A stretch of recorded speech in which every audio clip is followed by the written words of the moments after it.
Welcome back, everyone. To this day, there are over 400,000 people who go missing in the United States every single year. And with so many cases to choose from, it can be hard to know where to start when researching for a new video. That's why I am so glad that users suggested today's topic, because it's a weird one that I've never heard of before. So let's talk about it. In June of 2018, 23-year-old Kobe Gardner set out to hike the 141-mile-long Colorado Trail near his home in Woodland Park, Colorado. At first, he didn't think that it would show anything important, because it was just black and white and kind of grainy. They took him seriously this time and immediately started investigating. If you or someone you know is missing, don't give up hope. Even if it seems like everyone else has, keep searching. There's always hope that they'll be found safe and sound. As it turns out, the police had actually received a similar call from one of Patrick's neighbors, who lived closer to the woods. They looked over her security footage and saw the same thing. A disheveled man who looked like he hadn't bathed in weeks. He was clearly scared and desperate for help, but he was also dead. But as he watched, his blood ran cold. There in the grainy black and white footage, he saw the distinct shape of a human standing on his porch. And if you enjoyed this video, please be sure to leave a like before you go. Thanks so much for watching, and I'll see you soon. The being was muddy and barefoot, and he could see his lips moving as if he were screaming, but no sound was coming out. He told his roommate that he'd be gone for 5 days and planned to camp out in the woods during that time. But by the time they got around to searching for him, it had already been 3 weeks since anyone had seen him. They weren't optimistic that he'd be found alive, but they did everything they could think of to locate him. Search and rescue teams scoured the area where he'd last been seen, and even brought in helicopters to search from above. But after 2 days of searching, they came up empty-handed. It seemed as though whatever had happened to Kobe, his body had been lost to the wilderness. The case went cold, and everyone moved on with their lives. But after 5 days turned into 6 days, turned into 7 days. Kobe still hadn't returned home, and his roommate started to get worried. Again, he looked outside and saw nothing, so he just went back to bed again. But on the 3rd night, it happened again, so Patrick finally decided to get up and check it out. He opened the door and looked outside, but all he saw was a thick forest and a dirt road. No one was there. Kobe wasn't the type of person to go more than a few days without contacting anyone, so something must have happened to him. On July 2nd, his roommate called the police to report him missing. That was until a few months later in October, when one of Kobe's friends, 21-year-old Patrick Valencia, heard what he thought was someone knocking on his front door. Patrick lived in a small town about an hour away from where Kobe's body was found. And at first, he just assumed that it was some kids playing a prank. But then he looked outside to see that there was no one there, so he just shrugged it off and went back to bed. But the next night he heard it again, someone frantically knocking on his front door, as if they were trying to get inside. Still confused, he pored over his security footage to try and figure out what was going on. Patrick immediately called the police and told them what he'd seen. Might be hard to believe, but sometimes people go missing and aren't found for years. So do you think whoever this man is actually dead? Let me know your thoughts down below. What's the creepiest thing you've ever experienced in your apartment? Hey, let me tell you this story about the apartment above, and then you can let me know. But recently, it's become a little run down. There are boarded-up windows and vacant apartments all around hers, but she didn't mind. She got the apartment for cheap, and it was big enough for her and her cat, Mr. Blinks. This was happy there. In 2017, a woman from Chicago named Eleanor moved into a one-bedroom apartment in what used to be a bustling part of town. But one night she couldn't sleep. She figured it was just an unsolved mystery, and it had nothing to do with her. But then she started hearing those footsteps at 2:34 a.m. every night. That's when they found out the apartment above had been empty the whole time. All the sounds Jennifer's family had heard, the footsteps, the coughing, it had all been coming from the apartment below. She was lying in bed listening to the usual city noises, the distant sirens, and the sound of police helicopters. The new owner put out a call for tenants, and Eleanor was one of the few people crazy enough to take him up on it. She moved right in. If you liked this video, please subscribe. We have lots more just like this one. Whenever Eleanor heard the footsteps at 2:34 a.m., she would look up at the boarded-up ceiling and wonder who was up there. Was it Jennifer? Was she stuck in the apartment above and that's why she was pacing? Or was it whoever had done this to Jennifer. She could untake the sound of the footsteps anymore, and the knowledge that whatever was up there was unreal comfort. To this day, the apartment above is empty, or at least it looks that way. Sometimes at 2:34 a.m., you can still hear the sound of footsteps. Slow and deliberate, walking back and forth, back and forth. Had he come back for her somehow? In 2019, a woman named Jennifer Kess disappeared from that apartment. Her family hadn't heard from her in days. She hired a contractor to tear off the boards and see what was going on. When he finally pried them away, he found something shocking. And if she's up there, why doesn't she make a sound? I don't know. What do you think? Let me know in the comments. Nothing. There was nothing in the apartment above. It was completely empty. So they went to her apartment to check on her. No one answered, but they could hear sounds coming from inside. Footsteps, coughing, someone moving around. They tried to open the door, but it was locked. Eventually they broke in and found Jennifer's keys on the kitchen counter. Her purse was on the couch, and her cell phone was on the dining room table. But they couldn't find Jennifer anywhere. It happened every night. Eleanor called the building's management and told them about the noise. They sent someone to check it out, but they couldn't find anything. The apartment above Eleanor's had been empty for years. But then she started to hear something else. Slow and deliberate footsteps. Someone was walking back and forth directly above her bedroom ceiling. At first she thought maybe it was just her imagination. Maybe she was hearing things. After all, she'd moved into an old building that made regular creaking noises. Then the footsteps stopped. Silence hung in the air for a few seconds. Then they started again. It's back and forth, back and forth. It hadn't always been that way. When the police finally did get inside the apartment, they found some disturbing things. Blood was spattered across the walls and soaked into the carpet. Jennifer's bedroom was empty, except for a pair of women's shoes sitting on the bed. They looked familiar to the police. They checked outside and found that the window to Jennifer's bedroom was open. And sitting on the fire escape outside that window were those same shoes, or rather one shoe. The other must have fallen to the ground below. The police never found Jennifer, and her case remains unsolved. Eleanor found all this out when she moved in. But at first, she didn't think much of it.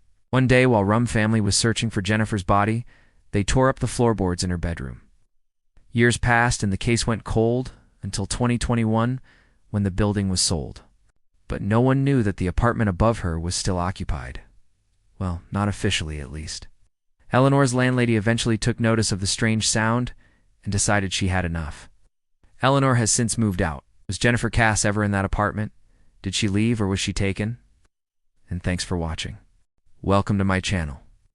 Today's video is going to be one that will make you question everything you think you know about reality. The video is called The Bus Passenger. She was traveling from Portland to the small town of Ontario, which was only 140 miles away. And she was supposed to arrive there an hour and a half later. A man named Ben was driving his logging truck through the small town of Boardtown, so he shrugged it off and went into the store. So he sat down next to her until the bus arrived. By then her face was pale and her lips were blue, although she was breathing steadily. One man did come forward and said that he had seen Kaylee arguing with a large man just before she disappeared, according to him. The man had been sitting in the seat next to hers, and he had gotten off at some point during the journey. Unfortunately, none of the passengers recognized the man, and neither did any of them offer to come forward as a witness. So the investigation remained open, and the police continued to search for answers. Ben couldn't shake off the feeling that something was wrong, but he claimed that he was just in the right place at the right time. To watch the next video we have for you, click on the top right corner of your screen or click the link in the description below. Don't forget to subscribe so you don't miss any new videos. Thanks for watching. He leaned in close to her and gently nudged her shoulder. But when he did, he felt something strange. It was like putting his hand into a bucket of ice water. Alarmed, he quickly pulled back and stepped away from her. Tried again, but her skin was as cold as death itself. Then he noticed the steam rising from her body. A couple of minutes later, he came out to find that the woman was back on the bench, still as motionless as before. He tried to catch her eye, but she didn't seem to be aware of him at all. Ben decided that he needed to say something, so he walked over to her and asked if she was okay. Startled, she slowly took off her hood, revealing the face of a very frightened young woman. She told him that she was waiting for the bus, but she had been waiting for hours and the bus was late. Ben noticed that she had a suitcase with her, just like the missing girl, and she matched Kaylee's description. So he told her to wait there while he went to check on the bus, which was about 75 miles from where Kaylee had disappeared. He wasn't familiar with the area, so he stopped at the local gas station to fill up on diesel and ask for directions. He backed away slowly as the police arrived, and they soon confirmed that the girl was indeed dead. Further investigation revealed that she had been sitting in a cold spot caused by the air conditioning vent. This had made her body temperature drop rapidly, causing her to die of hypothermia. The police were able to identify her as Kaylee through her fingerprints. They also discovered that the bus had left Portland that night, with 37 passengers on board, all of whom were accounted for except for Kaylee. As he walked into the convenience store, he noticed a woman sitting outside on a bench. She was wearing a dark hoodie, even though it was a hot summer day, and she was staring straight ahead, not taking in the scenery around her. Something about her posture struck him as odd, so he went over to the other side of the road to get a closer look. But by the time he got there, she was gone. But she never made it. After arriving in Ontario, the bus driver informed the police that he had indeed picked up a young woman matching Kaylee's description, who had sat near the back of the bus for most of the trip. However, he said that when the bus pulled into the station, she got off, leaving behind the suitcase that she had brought with her. At first, the police thought that this was just a case of a girl who had gotten off the bus at the wrong stop, so they phoned the local hotels to let them know to keep an eye out for her. But by the next morning, all the reports were negative. No one had seen her or had any idea where she could be. It's a true story, but no trace of the missing teenager was ever found. With no new leads, the police seemed to reach a standstill in their investigation. Her mother even put up a $10,000 reward for information leading to her discovery, but that turned up nothing.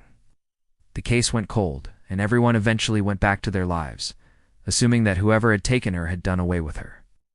In 2011, in the U.S. state of Oregon, 19-year-old college student Kaylee Goncalves boarded a Greyhound bus with a single suitcase at around 6:30 p.m.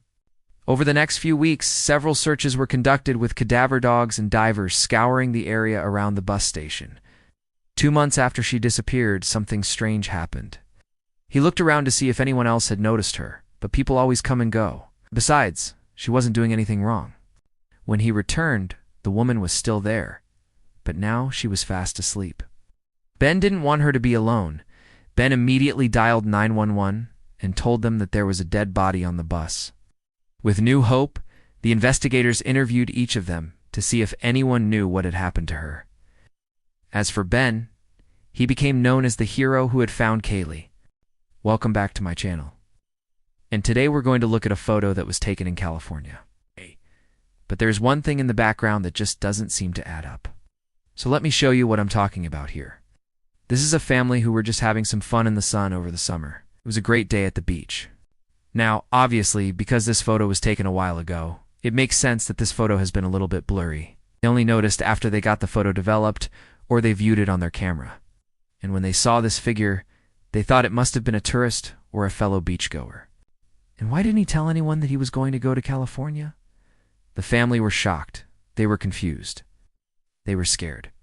Just look at his face. I don't mean to be too cynical here, but is he really that shocked? Is he really that surprised? As I said, there's a perfectly reasonable explanation for this. But if you want to be a little bit more cynical, there's that option as well. Or does he know something that the rest of the family don't know? I mean, obviously, this is a stressful situation. Someone's missing, they've disappeared for months, and then you see them in a photograph, but I don't know. Something about this just feels off to me. And it wasn't until later on that they realized exactly what was going on here.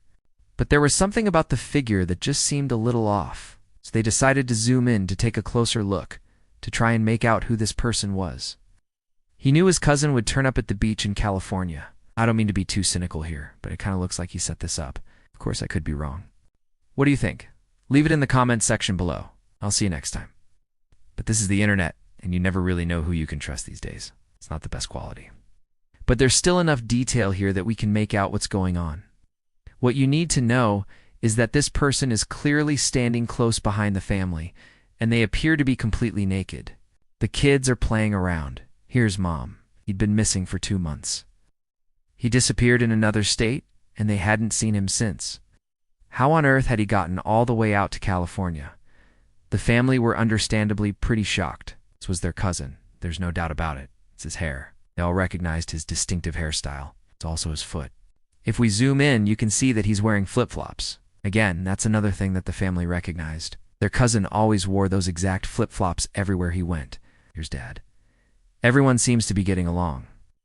And Ivia put a little box around something here in the background that I want to draw your attention to. If you look closely, you can see a very blurry figure of someone standing just behind the family, sort of looking out to the ocean. You might think, okay, well, maybe this person is just really far away. But if we zoom into the figure, which I'm going to do right now, you can see that this person was actually standing quite close behind the family.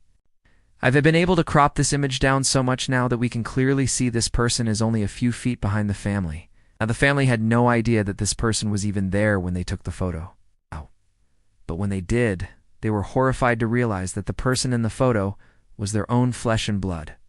This is their cousin. So how could this be? Where had he been for the last 2 months? Now, if you look closely at the photo, I want you to pay close attention to the guy in the blue shorts. It almost looks like he knew where his cousin would be. Anyway, I'll leave it up to you to decide what you think is going on here. Thanks for watching. Welcome back, everybody, to my channel. I'm your host. And today's video is one that comes from a viewer. This is actually from several years ago. But hey, better late than never, right? So let's dive right into it. All right, here we go. The year before last, there was a gas station attendant in Texas who vanished during his night shift. The cops never found out what happened to him or where he went. The only thing they found was his truck parked at the far end of the lot with the keys still in it. 2 years after this happened, a new clerk started working the night shift at the same gas station. But I thought it was a really interesting story and I wanted to share it anyway. I put out videos pretty much every single day. You can use the link in the description to send me the story, and you might see your name at the end of the video like this person did. And if you want to be a part of that, then yeah, be sure to hit that subscribe button. I'd really appreciate it. I really enjoyed reading this creepypasta, and I thought you guys would too. So thank you so much for watching, and goodbye. She was stocking up the fridge when she noticed the door was slightly ajar. She shrugged and pushed it open. She asked him if he had seen anyone else come in, and he said no. He was a regular and would often stop by this gas station to get a Dr. Pepper and a pack of cigarettes. He listened patiently, then just sort of shrugged and went back to counting his till. She quit the next day. And he said that he had never seen anyone else in there except for the occasional truck driver, figuring that someone had propped it open to clean the magnets off the door. She slowly pushed it open, expecting to see the face staring back at her. But when she did, all she saw was her own reflection. She let out a breath she hadn't realized she'd been holding and went about her business. When she did, she noticed a face staring back at her from the other side of the glass. She instantly slammed the door shut and turned around to see if anyone was behind her. No one was.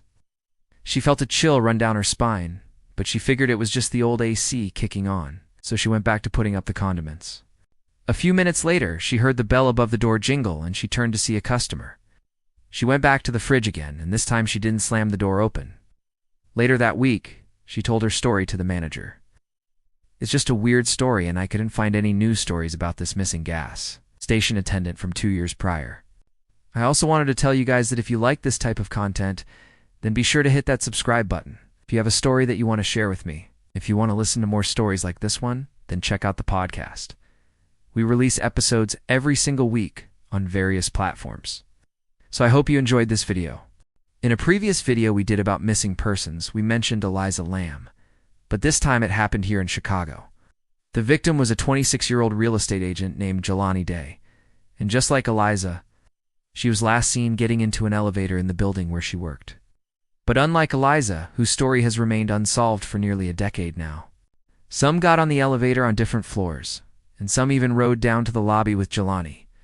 They didn't realize it at the time, but they were unknowingly riding with a ghost. According to building management, the elevator was working properly and there was no power outage. There was also no sign of forced entry on the elevator shaft, or any indication that Jelani had tried to pry it open from the inside. Building management told NBC News that their investigation revealed nothing criminal and that Jelani intentionally went missing. Still, her family rejects this theory and continues to search for answers. We know what happened to Jelani. Let us know in the comments. And thank you for watching. They tried calling her phone, but it went straight to voicemail. But after searching the apartment to which the phone was traced, they found no sign of her. The building's residents were also questioned, but nobody had seen anything suspicious. And to this day, nobody knows what happened to Jelani. They kept trying her phone throughout the day, but there was no answer. By 8:30 that evening, they had still not heard from her and became alarmed when she failed to answer calls and messages. Her mother even drove by the building where she worked, but she wasn't outside waiting for her to come home. Her car was parked in its usual spot. The family waited another hour, then called the police. It's just as creepy as you might expect. The 21-year-old student who vanished after checking into the Cecil Hotel in downtown Los Angeles in January 2013. In Jelani's case, however, the footage offered more questions than answers. While it initially appears that she enters the elevator alone, another employee entered the elevator and was shocked to see the same two women standing silently in the mirror reflection. The employee quickly backed out of the elevator, realizing something was wrong, but not opening the door. Since the video was released, speculation has run rampant as to what exactly it means. Some believe the other woman in the elevator is somehow connected to Jelani's disappearance. Others have suggested that both women may be ghosts. When the doors close and the camera angle changes, we see a second woman enter the elevator. What's really creepy about this is that neither woman was ever seen leaving the elevator. But that wasn't the end of the story. Wondery Plus is the home of all things Wondery, as well as exclusive bonus content, early access, ad-free listening, and more.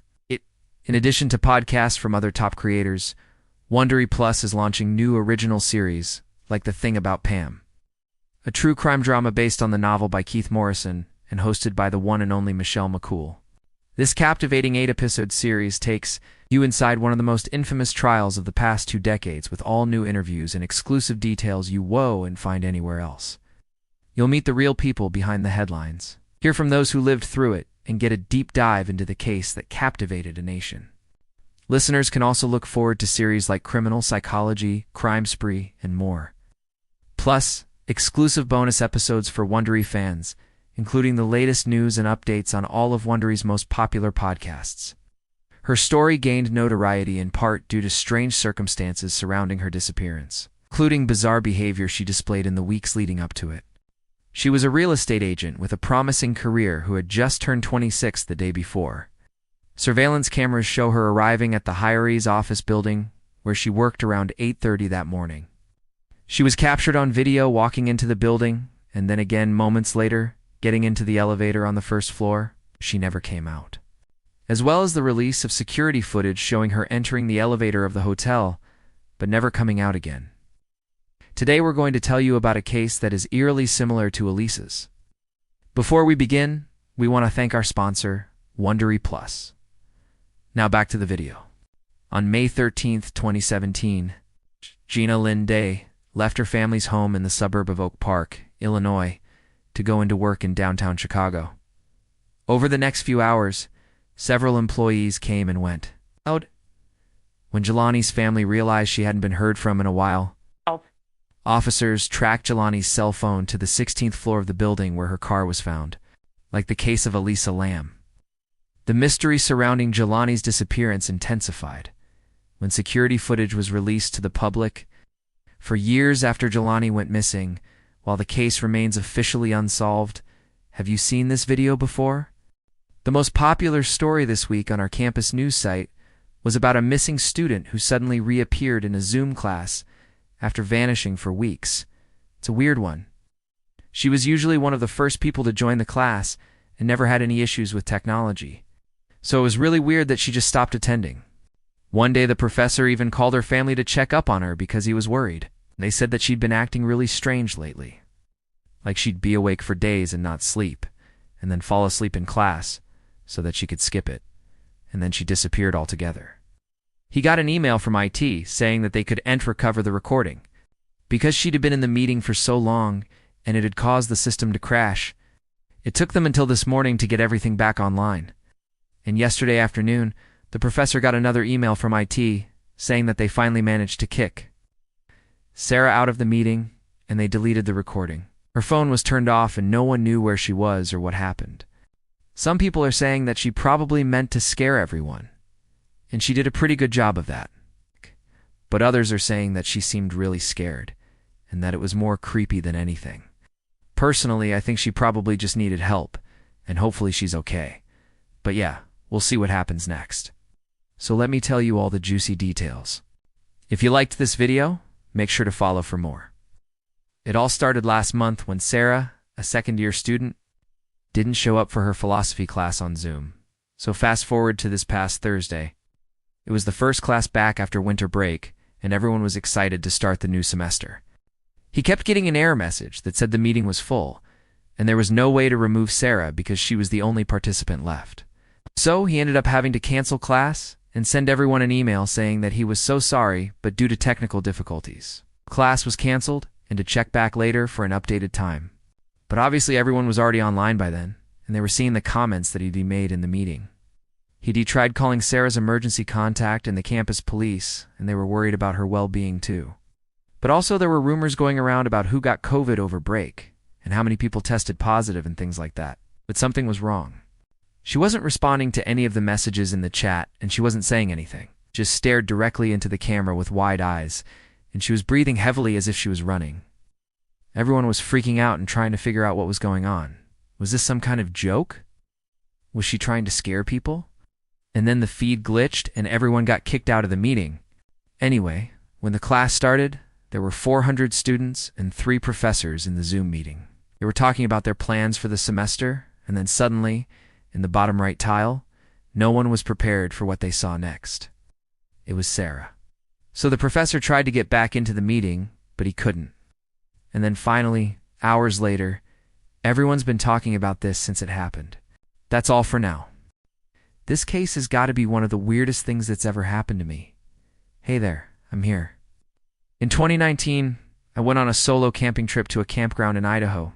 The campground is called Cougar Campground. When I woke up in the morning, I noticed there were deer all around my tent. There were probably 10 to 15 of them.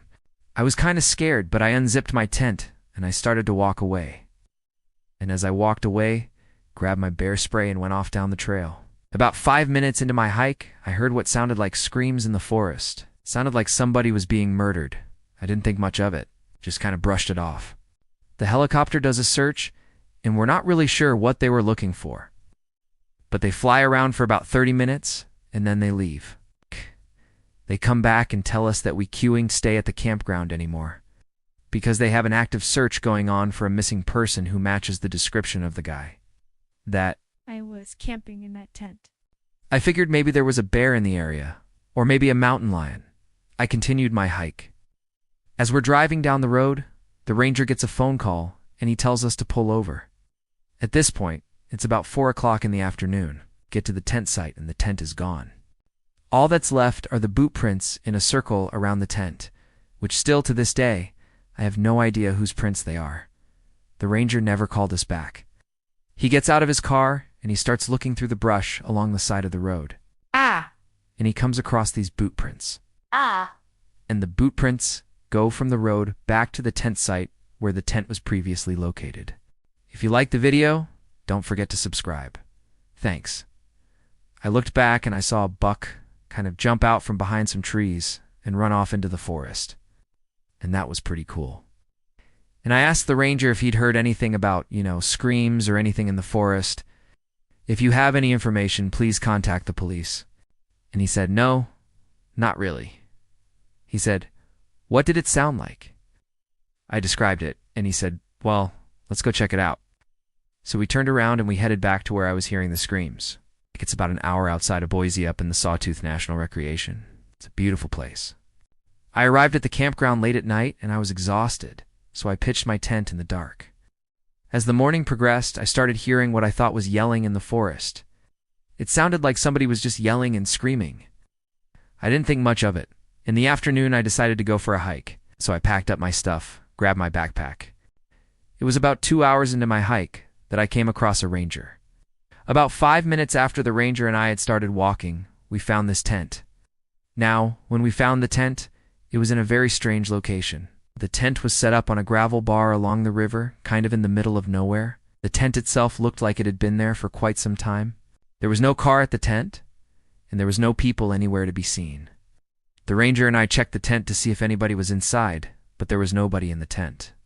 At this point, the ranger decides to call it in, and they send a helicopter over to do a search. So the three of us decide to pack up and head out. We drive back to the campground to check out the tent again. And as far as I know, they never found the guy that was camping in that tent. Thanks for watching.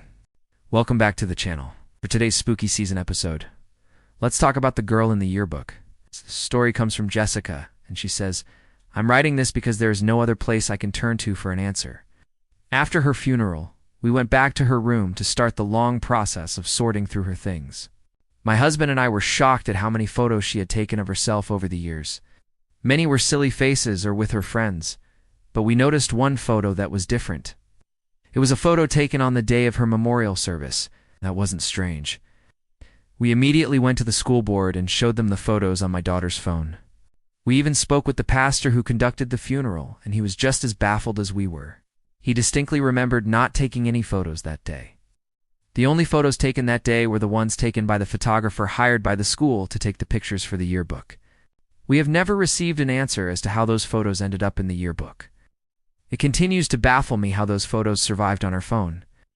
They took the yearbook, investigated, and said they would get back to us. A few days later, if so, please come forward and help put this to rest. It's hard enough losing a child. But to find those photos in the yearbook was just another level of painful.